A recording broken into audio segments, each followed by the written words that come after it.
오늘 우리에게 주신 하나님 말씀은 베드로전서 5장 6절에서 11절 말씀입니다. 베드로전서 5장 6절에서 11절입니다. 그러므로 여러분은 하나님의 능력의 손 아래로 자기를 낮추십시오. 때가 되면 하나님께서 여러분을 높이실 것입니다. 여러분의 걱정을 모두 하나님께 맡기십시오. 하나님께서는 여러분을 돌보고 계십니다. 정신을 차리고 깨어 있으십시오. 여러분의 원수 악마가 우는 사자같이 삼킬 자를 찾아 두루 다닙니다. 믿음에 굳게 서서 악마를 맞서 싸우십시오. 여러분도 아는 대로 세상에 있는 여러분의 형제 자매들도 다 같은 고난을 겪고 있습니다. 모든 은혜를 주시는 하나님, 곧 그리스도 안에서 여러분을 자기의 영원한 영광에 불러들이신 분께서 잠시 동안 고난을 받은 여러분을 친히 온전하게 하시고 굳게 세워주시고 강하게 하시고 기초를 튼튼하게 하여 주실 것입니다. 권세가 영원히 하나님께 있기를 빕니다. 아멘. 우리 사람은 누굴 만나느냐에 따라 우리 형편이 달라지죠. 형편없는 사람도 좋은 선생님을 만나면 훌륭한 사람이 될 수 있고요. 가난한 사람도 좋은 사람 만나서 출세할 수가 있죠. 석가모니를 만나면 불교 신자가 되고요. 예수님을 만나면 그리스도인이 되잖아요. 이처럼 만남이 중요한데 우리가 알아야 될 불편한 진실이 뭐냐면요. 예수님을 만나서 예수님을 모시고 살아가는 삶에도 어려움을 만나게 된다는 거예요. 야곱이요, 고향으로 돌아가라는 하나님의 말씀을 듣고 가다가 외삼촌 라반의 추격대에 쫓기는 위험을 만나게 되었잖아요. 또 야복강가에서는 하나님의 복을 받으려 애쓰려다가 환도뼈가 부러져서요. 그때부터 평생 절뚝거리며 살아야 했잖아요. 때로 아픈 다리가 쑤시고 통증을 느낄 때면요. 내가 이렇게 된 게 하나님 탓이야. 혹은 형 때문이라고 원망하고 불평하며 그렇게 지낼 수도 있었을 거예요. 하지만 야곱이 그러지 않고요. 그렇게 된 게 내게 은혜였다며 하나님께 감사드리며 지냈잖아요. 그런 이유는요. 야곱이 겪는 그 고통이 힘들지 않아서가 아니잖아요. 그런데 그가 만일 그 고통이 힘들다고 주님을 부인하거나 형을 원망하고 불평하고 또 믿음 생활을 포기했다고 한다면 어떻게 되었겠습니까? 분명 사탄이 박수치며 좋아했을 거예요. 하지만 야곱은 사탄에게 그런 기회를 내주질 않았죠. 그렇습니다. 이처럼 오늘 우리도요. 우리에게 다가온 극심한 고통 때문에 때로 눈물 흘리며 아프게 되지만요. 그럴 때 주님을 생각하고 그 고통을 통해 주님을 찾는다면 그 고통이 우리에게 아무런 의미가 없는 것이 아님을 발견하게 될 것입니다. 베드로 사도는 베드로전서 4장 13절에서요. 예수를 그리스도로 믿는 것 때문에 박해를 받았고 또 심지어 사자밥이 되거나 불 속에 던져짐을 당하는 핍박을 받아야 되는 그런 고통과 두려움 속에 살아있던 당시 사람들 향해서 이렇게 말합니다. 오직 너희가 그리스도의 고난에 참여하는 것으로 즐거워하라. 이는 그의 영광을 나타나실 때에 너희로 즐거워하고 기뻐하게 하려 함이라 그랬습니다. 비록 베드로가 살았던 시대처럼요. 믿음 때문에 핍박을 받거나 목숨을 잃는 그런 고통과 위협이 우리에게는 없잖아요. 하지만 여전히 우리를 하나님과 만나지 못하게 하고 믿음으로 사는 것을 방해하는 그런 어려움과 고통 혹은 재앙은 있잖아요. 그런 고통을 만날 때 그것이 나에게 오히려 은혜였다고, 그 어려움 때문에 내 믿음이 오히려 단단해지고 성숙해졌다고 고백하는 은혜가 우리에게 있어야 하지 않겠습니까? 우리가 그러려면 어떻게 해야 할까요? 베드로전서 5장 6절은 이렇게 권면하죠. 그러므로 하나님의 능하신 손 아래서 겸손하라. 때가 되면 너희를 높이시리라. 이것이 무슨 말인지 저는 이집트를 탈출한 이스라엘 백성에게서 볼 수 있습니다. 요셉을 통해 이스라엘 백성들이 이집트로 이사가서요. 430년 동안 거기서 살았는데 총리였던 요셉이 죽고 난 후부터 이스라엘 백성들이 이집트 사람들의 노예로 지내잖아요. 하지만 하나님 모세를 통해 그들을 그 노예 생활에서 이끌어내셨잖아요. 당신의 강하고 의로운 손으로 재앙에서도 건져주셨고 뒤쫓아오던 그 바로의 병사들 손에서도 건져주셨고요. 홍해의 물속에서도 구원해 내어서 그것을 눈으로 직접 보고 체험했던 이스라엘 백성들은요, 하나님을 경외하며 하나님을 찬양하며 살게 됩니다. 이것처럼요, 하나님께서 오늘 우리를 부르실 때도요, 하나님이 역사하시는 그 능력의 손 안에서 불가능한 일이 가능해지고 있을 수 없는 일이 사실이 되는 걸 우리 눈으로 직접 보고 하나님께서 그 일을 하셨노라고 하나님을 찬양하며 살아가라고 부르신 줄 믿으시기 바랍니다. 그러니 이 대목에서 우리는요, 이런 질문을 한번 해봐야죠. 하나님께서 왜 우리에게 지금 코로나 바이러스로 이렇게 힘들고 어려운 고난의 시기를 겪게 하는지 말이죠. 코비드-19로 우리 일상생활이 다 정지되었잖아요. 집에서 머무는 비상 생활을 지금 하고 있습니다. 무엇보다 경제활동의 중단으로요, 어려움을 겪고 있잖아요. 또 언제 어디서 어떻게 바이러스에 전염될지 몰라 두려움과 불안의 시기를 우리가 지내고 있는데요. 이런 어려운 고난이 있는 이유가 무엇 때문이라고 생각하세요? 그것은 하나님께서 너 보니까 신앙생활 제대로 하지 않는다며 벌 주시려는 것이 아니지 않습니까? 사실 우리 모두는 코비드를 경험하게 될 것이라고 생각조차 못했지요. 이렇게 급속히 확산되어서 온 세계가 고통 가운데 있을지 상상조차 못했습니다. 집안에만 머물러 하는 이런 비상 상황은 우리가 전혀 경험하지 못한 것이잖아요. 뉴욕은 하루에 400명 이상이 목숨을 잃고 있다고 합니다. 우리가 사는 워싱턴주도 많은 사람들이 생명을 잃고 있습니다. 이런 상황은요, 그 사람들만이 겪는 것이 아니다. 우리도 겪을 수 있기 때문에 두렵고 불안한 것이잖아요. 그렇다면 이런 극심한 재앙을 통해 우리가 깨달아야 될 것이 무엇이겠습니까? 그것은요, 옛날 이집트에서 이스라엘 백성들이 양의 피를 그 문설주와 임방에 바르고 집 안에 머물렀듯이요, 하나님의 능력의 손 아래 머무는 것이죠. 나아가 우리를 하나님의 자녀로 살지 못하게 만드는 이집트의 그 노예 생활에서 나와야 한다는 것이죠. 그리고 불같은 시험 속에서도 나를 보호해주시고 건져주시는 하나님의 손길을 기억하라는 것입니다. 그래서 하나님의 그 능하신 역사하심이 아니고서는 이룰 수 없는 그런 일들을 통해 지금도 살아 역사하시는 하나님을 체험하고 그 하나님을 우리 삶의 주인으로 섬기고 하나님을 믿는 사람이 되라는 것이 아니겠어요? 그러니 우리는 이번 코비드 사태로 겪는 그 고난이 우리에게 주는 의미를 생각해 보아야 합니다. 우리는 대개 고통을 통해 하나님의 축복을 발견할 수 있기 때문이잖아요. 편안할 때는 하나님을 전혀 생각하지 못하다가요, 힘들고 어려울 때 하나님을 찾곤 하지 않습니까? 집 나갔던 작은 아들처럼요, 우리 역시 우리에게 다가온 어려움 때문에 하나님을 생각하고 하나님을 찾곤 합니다. 고통 때문에 주님을 찾았던 사람들처럼요, 우리 역시 고통 때문에 주님을 가까이 하게 되죠. 그러나 그럴 때 은혜를 잊게 되는 것입니다. 그러기에 우리에게 지금 다가온 고난은요, 우리가 하나님을 만날 수 있는 절호의 기회가 되는 줄 믿으시기 바랍니다.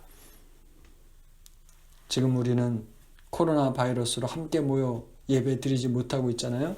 덕분에 함께 모여 예배하는 게요, 얼마나 소중하고 귀한 것이라는 사실을 우리가 알게 되었잖아요. 또 예배 후에 함께 음식을 먹고 마시며 이야기를 나누는 게 얼마나 우리에게 복된 일인지도 알게 되었잖아요. 개인적으로요, 저는 아이들과 함께 식사할 수 있는 기회가 많아졌습니다.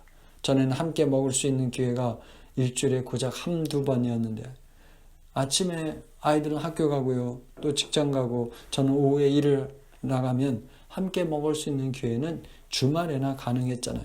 그런데 이번 코비드-19으로 인해서 아이들의 집에 머물러 있기 때문에 적어도 하루에 한 끼는 함께 식사할 수 있게 되었습니다.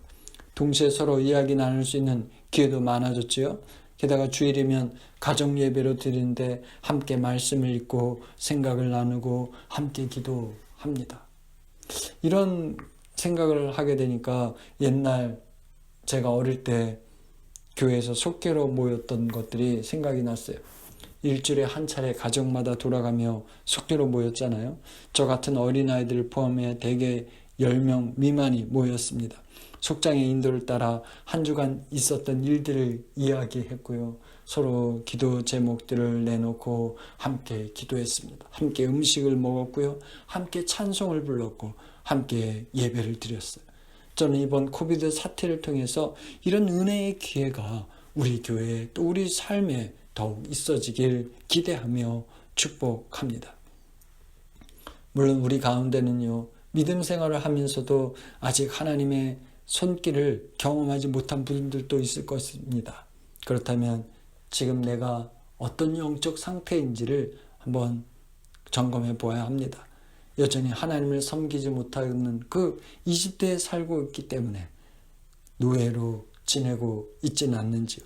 아니면 노예로 살던 이집트에서 나오긴 나왔지만 광야의 어려운 현실 때문에 그것을 원망하고 불평하다가 그냥 광야에 주저앉아 있지는 않는지요. 우리가 진실로 하나님께서 이루시는 구원의 역사를 경험하려면요, 그 심한 고난의 때에 역사해 주셨던 그 하나님의 손길을 기억하고, 그리고 그때 역사하신 그 하나님의 손길이 지금도 나를 돌보아 주실 것을 믿어야 할 것입니다. 여러분, 우리가 왜 이래야 하겠습니까? 그것은요, 하나님은 우리 안에 당신의 영을 불어넣어 당신의 형상대로 지어주셨기 때문에, 다시 말해서 우리는 하나님의 기르시는 양이요, 하나님의 것입니다. 그러기에 우리 사람이 하나님이심을 인정하고 하나님의 손 안에서 머물러 있으면 우리는 은혜를 받게 되는 것이죠. 야고보서 4장 10절에 주 앞에서 낮추라, 그리하면 주께서 너희를 높이시라 그랬습니다. 고통의 극심한 광야를 지날 때 결코 우리를 버려두지 않으시는 하나님을 신뢰하고 하나님의 손 안에 머무는 저와 여러분이 되시길 주님 이름으로 축원합니다. 우리가 이렇게 하나님을 의지하고 하나님을 굳게 붙들려면요, 무슨 일을 만나든 주님이 함께 하심을 믿고 두려워하지 말아야 합니다. 오늘 말씀 7절은 이렇게 말하죠. 너희의 염려를 다 주께 맡겨버리라. 이는 저가 너희를 권고하시니라 그랬습니다. 그런데 말이죠, 여러분, 우리가 경험해서 아는 것이지만 살아가면서 걱정이 생길 때가 얼마나 많습니까? 하루에도 수십 번 될 것이에요. 요즘 코로나 바이러스 때문에 외출을 삼가고 집 안에 머무는 사회적 거리두기를 시행하고 있는데요. 근데 간혹 아이들이 기침하는 소리를 들으면 저도 모르게 바이러스에 전염된 건 아닌지 걱정이 들어요. 아침마다 온도계로 열이 있는지 없는지 제가 자신을 체크하는데요. 그걸 하면서도 조마조마해요.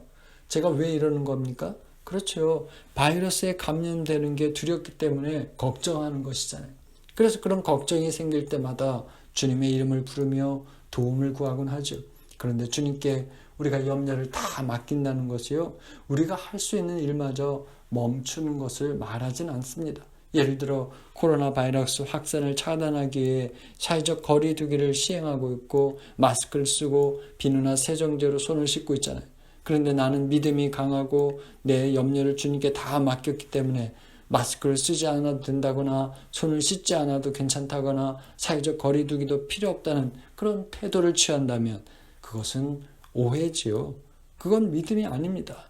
주님께 염려를 다 맡긴다는 것은요, 우리가 마땅히 해야 할 일은 하면서 하나님에 대한 참 믿음을 갖는 것을 뜻합니다. 다윗이 골리앗과 싸울 때를 생각해 보세요. 골리앗의 그 우렁찬 목소리를 들을 때 다윗이 안 떨렸을까요? 두렵지 않았을까요? 저는 아니라고 봐요. 분명 떨리고 두려웠을 것입니다. 하지만 그럼에도 골리앗과 맞서 싸웠던 이유는요, 다윗이 강해서가 아니라 자기 안에 역사하시는 하나님을 믿었기 때문이잖아요.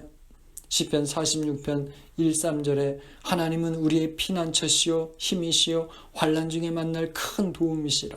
그러므로 땅이 변하든지 산이 흔들려 바다 가운데 빠지든지 바닷물이 흉영하고 뛰놀든지 그것들이 넘침으로 산이 요동할지라도 우리는 두려워 아니하리로다. 그렇습니다. 현실 상황을 보고 들을 때마다 두렵고 걱정되세요. 믿음이 흔들리곤 해요. 그러나 그런 것들이 우리를 흔들어 놓을 때 우리는 우리와 함께 하신 하나님을 생각해야 하겠습니다. 마태복음 28장 20절에 볼지어다 내가 세상 끝날까지 너희와 항상 함께 있으리라 했습니다. 이 약속을 붙들고 주님을 믿고 나아가는 저와 여러분이 되어야 하겠습니다. 이렇게 하나님의 사람들인 우리들이요, 주님의 말씀을 의지해서 첫 발을 내디딜 때 하나님은 역사하신 줄 믿으시기 바랍니다. 이것이 바로 정신을 차리는 것이요, 깨어있는 것이죠. 이게 바로 믿음에 굳게 서는 일이고 사탄의 세력과 맞서 싸우는 것입니다. 8절 이하에 이렇게 말하죠. 근신하라, 깨어라, 너희 대적 마귀가 우는 사자같이 두루다니며 삼킬 자를 찾나니 너희는 믿음을 굳게 하여 저를 대적하라 그랬습니다. 우리가 이래야 하는 이유는요, 우리가 지금 아무런 고난이 없어서가 아닙니다. 다가온 고난 때문에 믿음이 흔들리지 않아서도 아니에요. 우리가 약한 존재임을 알고 주님께 도움을 구하는 것입니다. 내 힘이 아니라 주님의 능력을 의지하는 것입니다. 그렇습니다. 우리가 하나님의 다스림을 믿고 의지하고 살아갈 때 풍파와 고난이나 모두 피할 수 있는 게 아니에요. 하지만 우리가 그런 고통스러운 사건과 일을 만날 때에도 하나님께서는 보이지 않는 손으로 우리를 다스리고 계시며 반드시 이 모든 것을 바로 잡아 주신다는 그 믿음으로 겸손히 하나님을 구해야 하겠습니다. 나를 떠나지 아니하시고 함께 하신 하나님을 의지하고 모든 일을 맡겨야 할 것입니다. 우리가 그렇게 주님께 우리의 마음과 정신을 집중하고 살아간다면 마침내 주님의 역사하시는 그 은혜를 보게 되는 복을 얻게 될 것입니다. 10절 하반절은 이렇게 말하잖아요. 잠시 고난을 받은 너희를 친히 온전케 하시며 굳게 하시며 강하게 하시며 터를 견고케 하시리라. 이 시간 축복합니다. 지금 우리가 만나는 고난 때문에 우리의 믿음을 멈추거나 포기하지 마십시다. 비록 그 고통이 우리를 힘들게 하고 고통스럽게 만들어도, 그러나 그럴 때에도 변함없는 하나님의 말씀을 붙잡고 살아가는 은혜가 있으시길 바랍니다. 그래서 날마다 우리를 온전케 하시고 굳건히 세워주시며 강하게 하시고 터전을 더욱 견고케 해주시려는 주님의 은혜를 경험하고 오늘도 내일도 믿음으로 살아가는 저와 여러분 되시길 주님 이름으로 축원합니다. 주님, 하나님을 찾고 하나님을 예배하는 사람도 메마른 광야와 같은 고난의 시간을 지나고 있습니다. 이 시간 주님께 우리의 상황을 아뢰며 우리의 염려를 맡깁니다. 힘들수록 어려울수록 주님의 품을 파고드는 저희들 되기를 소원합니다. 그래서 주님 안에서 샘솟는 힘을 얻는 저희 모두가 되게 복내려 주옵소서. 우리 가운데 연약한 이들이 있나이다.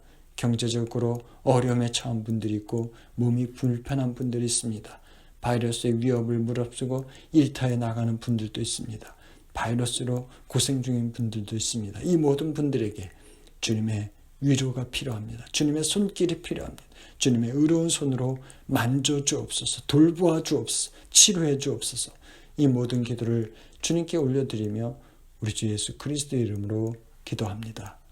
지금 우리 주 예수 그리스도의 은혜와 하나님 아버지의 사랑하심과 성령님의 돌보심이 오늘 예배를 드리며 고난의 시기를 살면서도 믿음에 굳게 서서 살아가겠노라 작정한 성도들에게, 가정과 자녀들에게, 기업과 학업에 온전케 하시고 굳게 하시고 강하게 하시고 경고케 하시니 영원히 함께하길 간절히 축원합니다. 아멘.